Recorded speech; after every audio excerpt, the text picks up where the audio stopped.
कोई नामुमकिन सी बात मुमकिन करके दिखा, कोई नामुमकिन सी बात मुमकिन करके दिखा, जमाना खुद पहचान लेगा, तू भीड़ से निकल कर तो दिखा।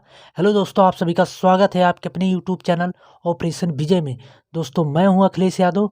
आज हम लोग मिक्सचर एंड एलिगेशन का तीसरा लेक्चर देखेंगे। दोस्तों, बहुत इंपॉर्टेंट है, बिना स्किप किए हुए वीडियो देखिए। इसके पहले 2 लेक्चर हो चुके हैं। तो आज के क्वेश्चन पे हम लोग चलते हैं। मिक्सचर एंड एलिगेशन नए लोग हैं, अगर नहीं पता है तो देखिए, जैसे 2 चीज़ें हैं, जैसे समान मात्रा में दूध और पानी है, उनको मिला के एक नई मिश्रण तैयार किया जाता है, तो वही मिक्सचर कहलाता है। क्वेश्चन क्या है, एक बोतल में दूध एवं पानी का अनुपात 2:3 के अनुपात में है तथा दूसरे बोतल में दूध एवं पानी का अनुपात 1:4 के अनुपात में है। यदि दोनों बोतलों के मिश्रण की मात्रा समान हो, उन्हें मिला दिया जाए तो दूध और पानी का नया अनुपात आपसे पूछा है। तो ध्यान से समझिएगा दोस्तों। देखिए, नई दूध इष्टु पानी का अनुपात, यही पूछा है। और कह रहा है कि समान मात्रा में ये मिलाए गए हैं दोनों। पहला अनुपात क्या है दूध और पानी का, 2:3। दूसरा क्या है, 1:4। तो देखिए, जैसे पहले अनुपात में जो है 2:3 है दूध और पानी का अनुपात। अगर हम इसमें कहें कि सिर्फ दूध का अनुपात बताइए दोस्तों, तो 2 में ये दूध का अनुपात है और ये पानी का है, तो 2 में इन दोनों का योग यानी कि 5 होगा। अगर दूध और पानी का अनुपात 2:3 में है, इसमें अगर हम कहें कि बताइए कि दूध की मात्रा कितनी है, तो कहेंगे 2 में 5, ऊपर 2 का अनुपात, अरे पानी दूध का अनुपात रहेगा, नीचे दोनों का योग। अगर यहीं पे कहें कि पानी का अनुपात बताइए दोस्तों, तो पानी का अनुपात में क्या है, 3, और दोनों का योग, यानी कि पानी की मात्रा कितनी हो जाएगी इस अनुपात में, 3/5 हो जाएगा। ठीक, अब यहीं पे हम लोग करते हैं, निकालते हैं। देखिए,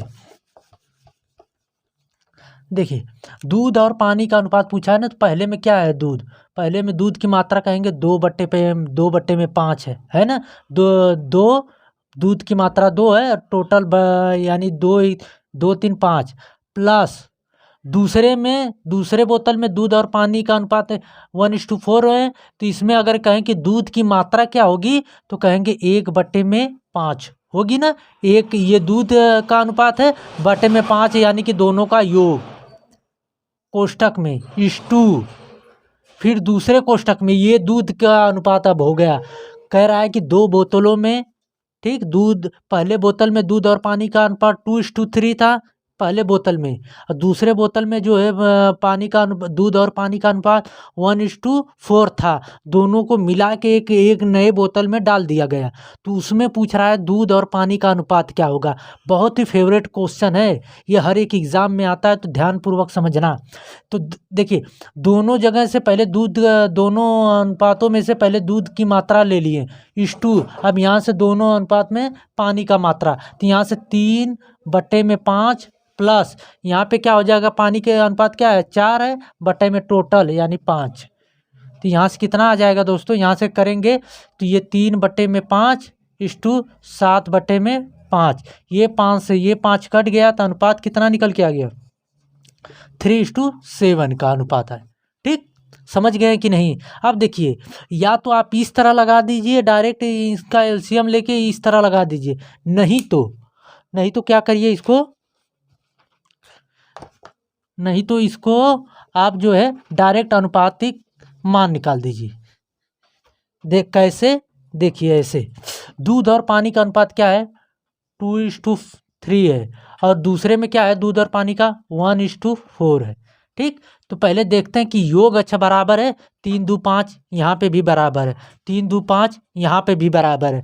जब इन दोनों का योग, इसका योग और इसका योग बराबर रहे, तो सिंपल से दूध और पानी का नए मिश्रण में दूध इष्टु पानी का अनुपात हो जाएगा आपका, ये जोड़ लीजिए, दूध में नीचे यानी कि 3 हो गया, 2, 1, 3 इष्टू 4, 3, 7 आ गया, ये डायरेक्ट आपका 3:7 इस तरह।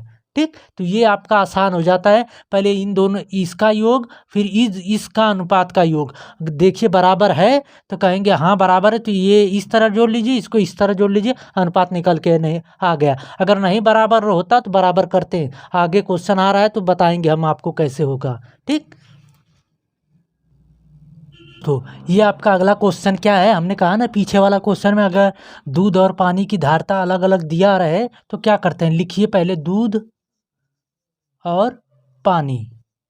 ठीक, दूध और पानी का अनुपात, पहला अनुपात देखिए क्या दिया है, XYZ 3 समान धारिता वाले बोतलों में दूध व पानी का अनुपात क्रमशः 2:3, 1:4 तथा 5:6 है।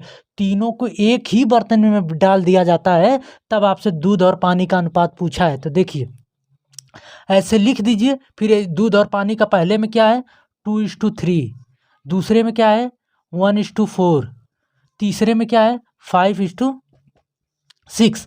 अब देखिए अपने से मन में जोड़ लीजिए, क्या 3 2 5, 4 1 5 और 6 5 11, यानी योग सबका बराबर नहीं है। यहाँ पे 6 5 11 आ रहा है, लेकिन यहाँ पे 4 1 5 आ रहा है, और 2 और 3 जोड़ेंगे तो 5 आ रहा है, यानी कि यहाँ 11 आ रहा है और इन दोनों में 5 5 आ रहा है। तो क्या करिए 5 और 11 का एलसीएम ले लीजिए। कितना आएगा 55 आएगा, आएगा ना 11, इतना का एलसीएम 55, 11 और 5 का। तो देखिए जिसमें जिसमें जोड़ने पे 5 आ रहा है उसमें 11 से मल्टीप्लाई करिए, और जिसमें जोड़ने पे 11 आ रहा है उसमें 5 से मल्टीप्लाई करिए। देखिए 3 2 5, इसमें जो है 5 जोड़ने पे 5 आ रहा है तो इसमें 11 से मल्टीप्लाई कर दीजिए, और एक और 4 जोड़ेंगे तो 5 आएगा, इसमें भी 11 से मल्टीप्लाई करिए। लेकिन यहाँ 6 5 11 आ रहा है तो यहाँ पे 5 से मल्टीप्लाई करेंगे, तब यहाँ पे जब दोनों को जोड़ेंगे ये जो 11 का मल्टीप्लाई किए हैं इसमें भी मल्टीप्लाई होगा, इसमें भी, और इसका 11 जो इसमें किए हैं इसमें भी होगा, इसमें, और 5 का इसमें और इसमें दोनों में होगा। जब मल्टीप्लाई करके जोड़ेंगे तो सबका बराबर आएगा। एलसीएम मतलब क्या होता है, सबका मान समान करने के लिए लिया जाता है। तो यहाँ से देखिए क्या आएगा 11 दूना 22, 11 तियाँ 33, 11 दूना 22, 11 तियाँ 33, और इसमें 11 एकम 11 और 11 चौक 44, और इसमें क्या होगा 5 छक्का 30, और अरे सॉरी ये 5 छक्का 30 नहीं, 5 पचे 25, और अनुपाते ये 5 छक्का 30। अब जोड़ दीजिए, यही दूध और पानी का अनुपात निकल के आ जाएगा। देखिए 4 3 7 और 3 3 6 107 अनुपाते, और ये 3 5 3 8, और ये कितना 3 3 2 5, यानी 58 अनुपात 107 आ गया। नए जो है नए बोतल में तीनों का अनुपात मिलाने पे इतना आ गया। समझ में आ गई बात। ऐसे क्वेश्चनों को इतना आसान पे करते हैं, न कि जो है अलग अलग दूध और पानी का निकालेंगे। जब हमने पहले क्वेश्चन पे पहला मेथड बताया था उसका प्रयोग न करिएगा, कारण से कि वो थोड़ा सा लंबा प्रोसेस चला जाएगा। ये आपका देखिए डायरेक्ट इन दोनों का योग करिए, अगर नहीं बराबर है तो बराबर करके डायरेक्ट मल्टीप्लाई करके यहाँ पे जोड़ दीजिए, काम खत्म। बराबर है तो और अच्छी बात है, आपका और समय बच जाएगा। ज़्यादा से ज़्यादा आपका 4 से 5 सेकंड में ये क्वेश्चन का हल हो जाएगा। ठीक, चलें अगले क्वेश्चन पे। देखिए दोस्तों आपके सामने ये दूसरा क्वेश्चन क्या है, एक डिब्बे में यक्स एवं वाई 2 द्रव डाले गए हैं जिसका अनुपात जो है 7:5 के अनुपात में है, तथा यदि मिश्रण में से एक डिब्बे में यक्स और वाई का अनुपात दिया था इतना, और यक्स और वाई का अनुपात दिया है, यानी कि उसमें यक्स और वाई की मात्रा डाली गई है, यानी मिश्रण किया गया है। मिश्रण क्या होता है, दो चीज़ों का मिलन ही मिश्रण कहलाता है। तो 2 चीज़ें डाली गई हैं। फिर कहा है कि यदि मिश्रण में से 9 लीटर निकाल लिया जाता है, तो 9 लीटर निकालने के बाद और डिब्बे में वाई की मात्रा से भर दिया जाता है, यानी इस मिश्रण में से 9 लीटर निकालने के बाद 9 लीटर वाई भर दिया जाता है, तो यक्स और वाई का अनुपात बदल के हो जाता है 7:9 हो जाता है। तो प्रारंभ में यक्स कितना लीटर था ये पूछा है, तो ये समझिएगा ये आपका एक डिब्बा है। ठीक, इसमें यक्स और वाई का अनुपात कितना दिया है 7:5 दिया है। इसमें से कहा है 9 लीटर, ये देखिए बाहर साइन लगा रहे हैं तीर, तो यानी बाहर निकाला जाए 9 लीटर जो है मिश्रण निकाल लिया जा रहा है। और फिर कह रहा है कि निकालने के बाद 9 लीटर वाई से मिला दिया जाता है, यानी 9 लीटर वाई डाल दिया जाता है। तब जो है अनुपात क्या हो जाता है, यक्स और वाई का अनुपात 7:9 हो जाता है। तो प्रारंभ में ये लीटर पूछा है, तो ये हम पहले ज्ञात कर लें कि ये डब्बा कितने लीटर का था, तो आसान हो जाएगा। तो मान लीजिए, माना प्रारंभ में टोटल लीटर यानी पी लीटर था, टोटल डब्बा की ये मात्रा जो है पी लीटर की थी।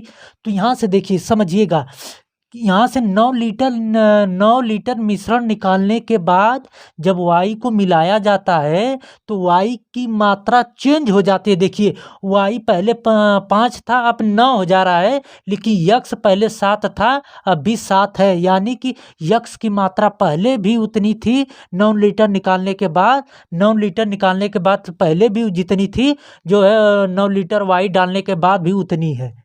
समझ में रहे हैं? तो यहाँ से हम एक लाइन के कॉन्सेप्ट से निकालेंगे, प्रारंभ में x का मान बराबर अंत में यक्स का मान। जितना प्रारंभ में था उतना अंत में भी है, तो कोई चेंज नहीं, यहीं से निकालेंगे। ठीक, क्या नहीं मान बदलता है वही लिखते हैं, इसी एक लाइन कॉन्सेप्ट से आपका क्वेश्चन लग जाएगा। तो प्रारंभ में यक्स का मान कितना है, देखिए 9 लीटर निकालने के बाद तो टोटल मान पी, टोटल जो है डब्बा का मात्रा कितना मान है, पी लीटर। तो पी माइनस 9 गुणे में यक्स की मात्रा कितनी है, 7 है। तो 7 के इसमें 7 यक्स और वाई का अनुपात कितना दिया है, 7 और 5 का अनुपात है। तो मात्रा पूछेंगे दोस्तों तो 7/12 हो जाएगा। अभी हमने पीछे क्वेश्चन पे बताया कि अगर अलग से मात्रा इसमें अनुपात में से निकालना जाए, जिसका पूछा जाए वो ऊपर और दोनों का योग करके नीचे।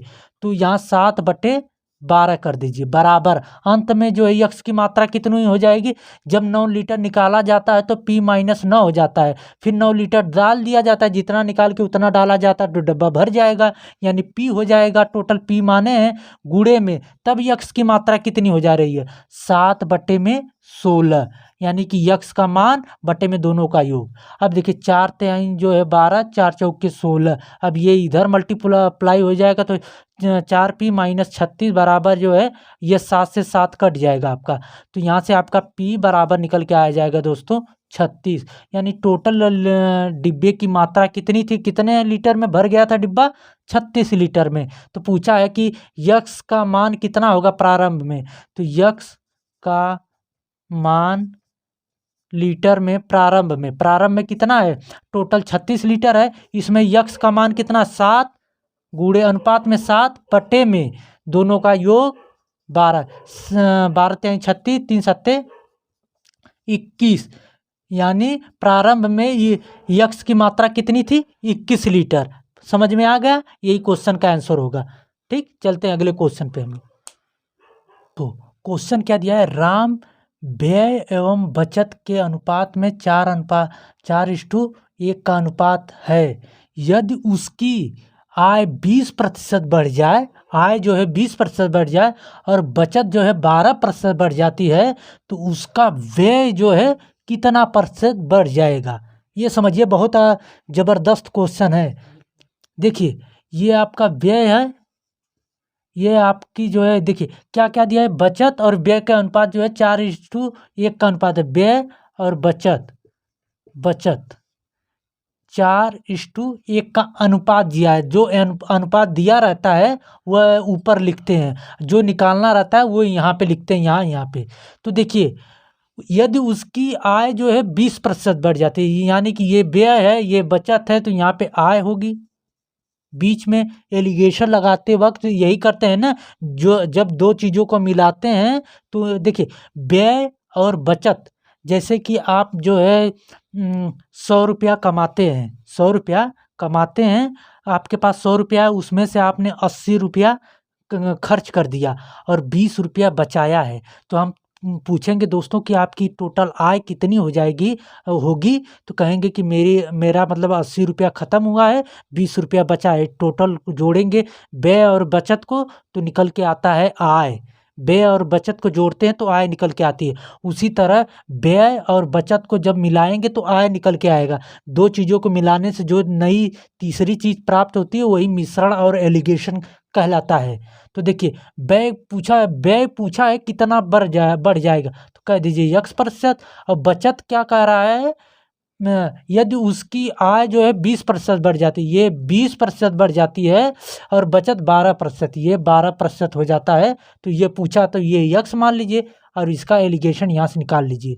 ठीक, तो यहाँ से देखिए एलिगेशन लगाते वक्त ये ध्यान में देखते हैं दोस्तों कि ये दोनों में से या तो एक इससे बड़ा होगा एक छोटा होगा, ये दोनों इससे बड़ा नहीं हो सकते और कभी ये दोनों जो है इससे छोटे नहीं हो सकते। ठीक, ये ध्यान रखिएगा। तो यहाँ से देखिए ये बड़ी संख्या तो ये छोटी है, तो इसमें 20 में से 12 घटाएंगे, यानी 20 में से 12 घटाएंगे तो ये आ जाएगा आपका 8%। अनुपात में निकलेगा, प्रतिशत में नहीं। अब जब इसको देखिए 20 में से 12 घटाएं तो यहाँ पे यक्स में से 20 घटाएंगे, यक्स में से 20 घटा दीजिए। क्यों? क्योंकि जब ये बड़ा है तो ये छोटा है, तो यहाँ पे देखेंगे तो ये बड़ा हो जाएगा ये छोटा हो जाएगा अपने आप में। तो यहाँ से देखिए अब यक्स बटे में 8 बटे में यक्स माइनस 20 बराबर 4 बटे में 1 होगा। यक्स बटे 8 बटे में यक्स माइनस 20 बराबर 4 बटे में 1 होगा। ये जो अनुपात थे अब यहीं से निकाल लीजिए, 4 दूना 8, ये चला गया यक्स माइनस 20 बराबर 2 के, तो यक्स बराबर कितना 22%। यक्स क्या माने थे, प्रतिशत में माने थे, तो जो आंसर निकल के आएगा प्रतिशत में ही निकल के आएगा। तो व्यय कितना प्रतिशत बढ़ जाएगा, यक्स प्रतिशत। ये देखिए बेसिकली आपका नंबर सिस्टम इसका परसेंटेज का क्वेश्चन था। ठीक, तो हमने आपको शुरू से ही बताते आ रहे हैं हम कि मिक्सचर और एलिगेशन में आपके जो है number system, percentage, profit loss, हर 5-6 को चैप्टर इसमें मिला के ये बनता है एक नया चैप्टर मिक्सचर एंड एलिगेशन। तो इससे जब लगाते हैं क्वेश्चनों को तो आसान हो जाता है। यहीं पे यक्स मान के लगाते दोस्तों तो काफ़ी लंबा प्रोसेस चलता है। ठीक, तो समझ गए। तो आई होप कि ये वीडियो आप लोगों को अच्छी लगी होगी। तो अभी तक चैनल को सब्सक्राइब नहीं किए हैं और बेल आइकन को दबा दीजिए और सब्सक्राइब कर लीजिए। मिलते हैं अगले वीडियो में। जय हिंद।